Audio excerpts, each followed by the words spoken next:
नीलकुंज नाम का एक छोटा सा गांव, जहां की सुबह पंछियों की चहचहाहट से नहीं बल्कि एक खास खुशबू से होती थी। ये खुशबू थी मनोहर के हांडी मटन की। मनोहर गांव के किनारे एक छोटा सा ढाबा चलाता था। वो मिट्टी की हांडियों में धीमी आंच पर मटन पकाता था। उसकी सादगी और स्वाद का ऐसा जादू था कि दूर दराज के शहरों से लोग उसकी दुकान पर खींचे चले आते थे। देख बिरजू, मटन का असली स्वाद मसाले में नहीं, सब्र में होता है। जितना धीरे ये आंच लगेगी, उतना ही गहरा इसका रंग चढ़ेगा। आज तो शहर से बड़े साहब भी आने वाले हैं। मालिक, आपकी मेहनत रंग ला रही है। लोग कहते हैं आपके हाथों में जादू है, जादू। पर क्या आपको नहीं लगता कि अब हमें थोड़ी बड़ी दुकान ले लेनी चाहिए? यहाँ बैठने की जगह कम पड़ जाती है। अरे बिरजू, ज्यादा की चाहत इंसान को अंधा कर देती है। अभी जितना है उसी में बरकत है। लोगों को प्यार से खिलाओ, और वैसे भी पैसा तो हाथ की मैल होती है। शुरुआत में मनोहर वाकई ऐसा ही था। वो शुद्ध सरसों का तेल, ताजे खड़े मसाले और बेहतरीन क्वालिटी का मटन इस्तेमाल करता था। लेकिन जैसी जैसी भीड़ बढ़ने लगी, उसकी कानों में लोगों की तारीफें जहर घोलने लगी। उसे लगने लगा कि वो कोई मामूली रसोइया नहीं बल्कि एक जादूगर है। आज पूरे 60 प्लेट मटन बिका है। मुनाफा तो हुआ है, पर अगर मैं लागत थोड़ी कम कर दूं तो ये मुनाफा दोगुना हो सकता है। शहर वाले तो वैसे भी स्वाद के पीछे भागते हैं। उन्हें क्या ही पता चलेगा कि तेल कौन सा है या मटन कितना पुराना है। जिसके बाद अगली सुबह मनोहर की सोच बदल चुकी थी। उसने सबसे पहले मसालों में मिलावट करना शुरू किया। जहां वो पहले खुद मसाले पीसता था, अब उसने बाजार से मिलावटी और सस्ते पैकेट वाले मसाले मंगवाने शुरू कर दिए थे। बिरजू ये सब देख रहा था और उसे कुछ अजीब भी लग रहा था। तभी वो मनोहर से कहता है, मालिक, ये कौन सा तेल है? आपने तो हमेशा कहते थे कि कच्ची घानी के बिना मटन में वो बात नहीं आती। बिरजू की ये बात सुनकर मनोहर चिढ़ जाता है और कहता है, तू अपना काम कर बिरजू, ज्यादा दिमाग मत चला। अब ग्राहक बढ़ गए हैं तो सामान भी ज्यादा चाहिए। महंगा तेल लाऊंगा तो खुद क्या खाऊंगा। और सुन, कल से मटन की मात्रा थोड़ी कम कर देना और ग्रेवी की मात्रा ज्यादा बढ़ा देना। लेकिन मालिक, ग्राहक शिकायत करेंगे। वे यहाँ स्वाद के लिए आते हैं। मैंने जैसा कहा वैसा कर, कोई शिकायत नहीं करेगा, क्योंकि अब मेरा नाम बिकता है। तू बस हांडी में पानी बढ़ा और आंच तेज कर। जल्दी पकेगा तो ज्यादा बिकेगा। मनोहर ने अब धीरे धीरे मटन की क्वालिटी गिराना शुरू कर दिया।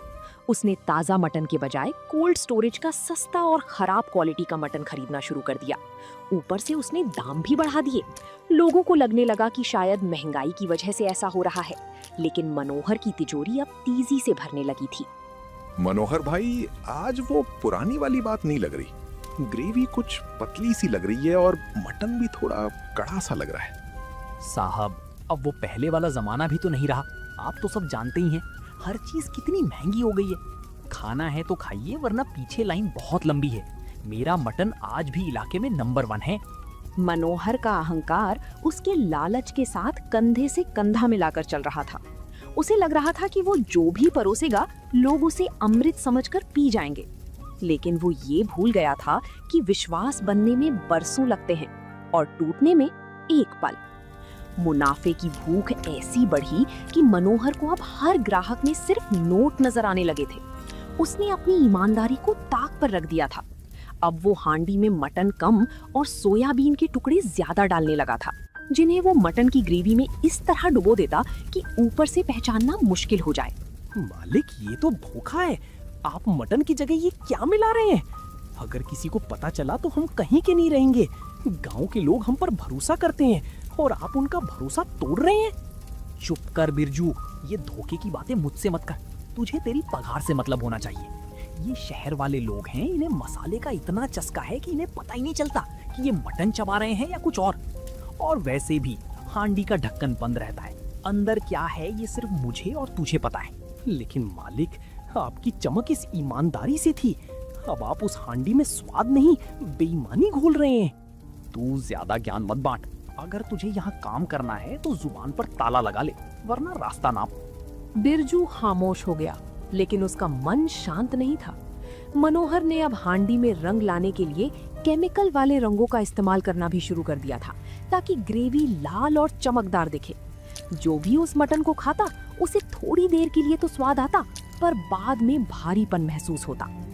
कहते हैं कि बुराई का घड़ा एक दिन जरूर भरता है। मनोहर की दुकान पर अब भीड़ तो उतनी ही थी, लेकिन लोग खाना खाकर संतुष्ट होकर नहीं जाते थे।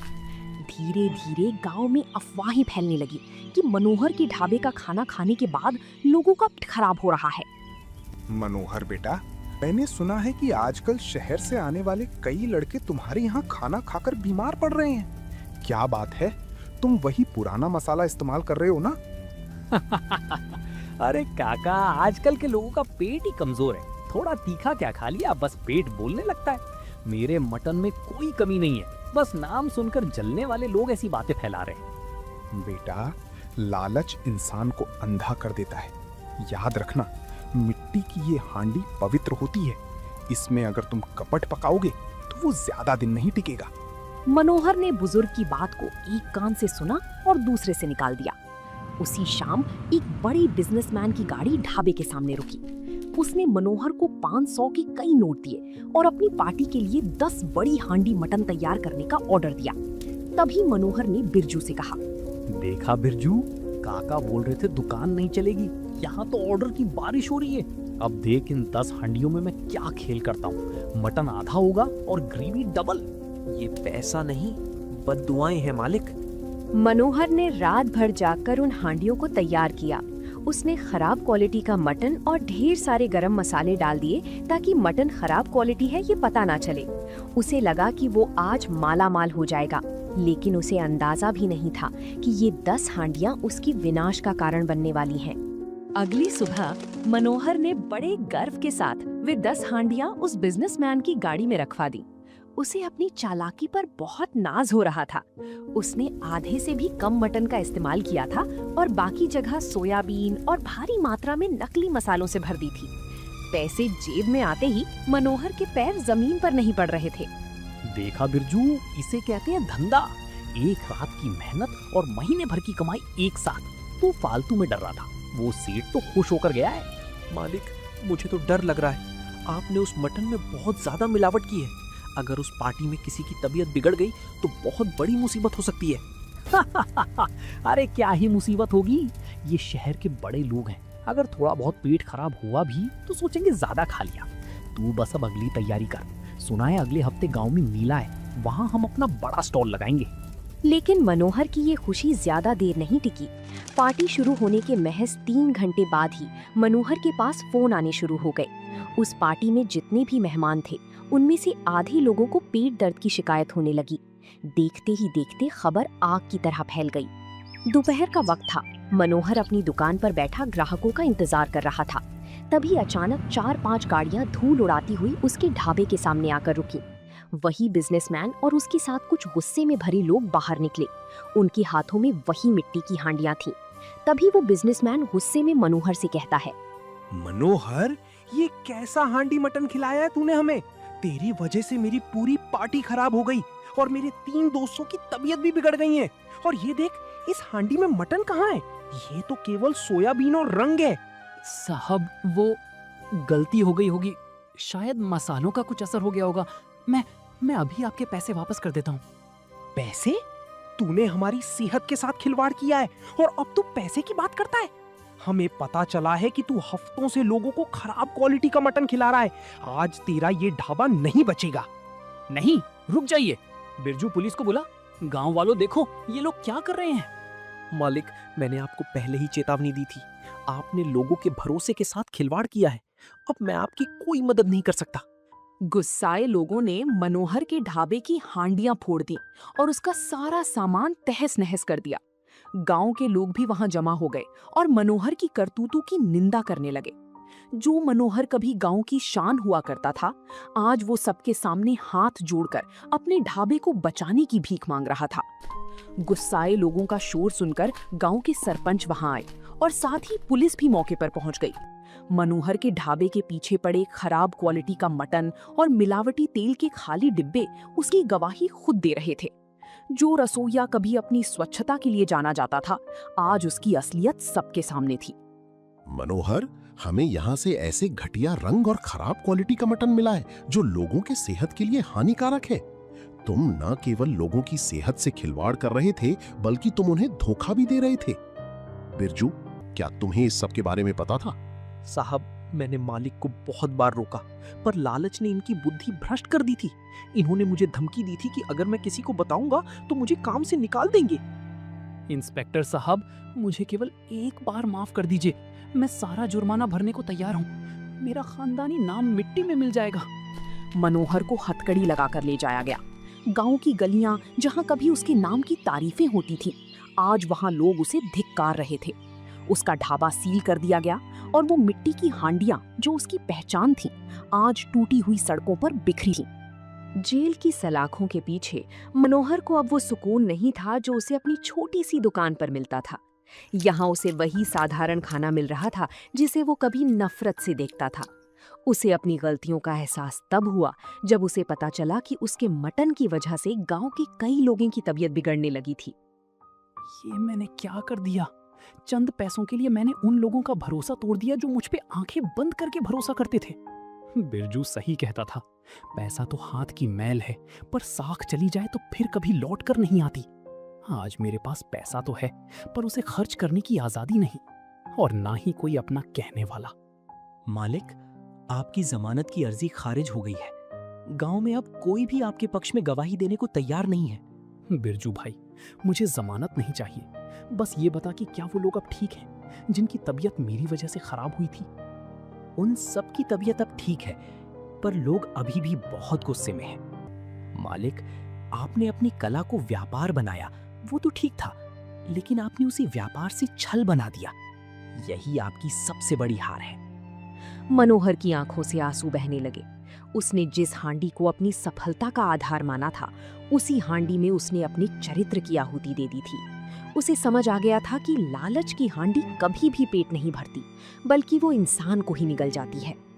करीब 6 महीने जेल में काटने और अपनी जमा पूंजी का बड़ा हिस्सा जुर्माने और वकीलों में खर्च करने के बाद मनोहर जेल से बाहर आया। लेकिन बाहर की दुनिया अब उसके लिए वैसी नहीं थी।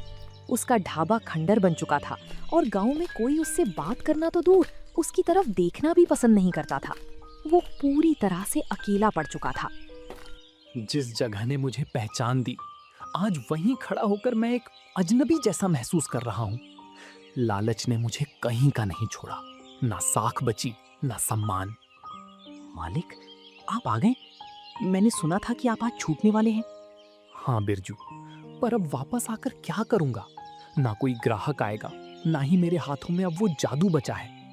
मैंने अपनी ईमानदारी के साथ अपना हुनर भी खो दिया है। मालिक, हुनर इंसान से कोई नहीं छीन सकता, बस नीयत साफ होनी चाहिए। अगर आप सच में पछता रहे हैं तो एक बार फिर कोशिश कीजिए, लेकिन इस बार पैसे के लिए नहीं, बल्कि उस खोए हुए विश्वास को पाने के लिए। मनोहर को बिरजू बात में उम्मीद की एक किरण दिखाई दी। उसने तय किया कि वो फिर से हांडी मटन बनाएगा, लेकिन अब वो मालिक बनकर नहीं, बल्कि एक सेवक बनकर लोगों को खिलाएगा।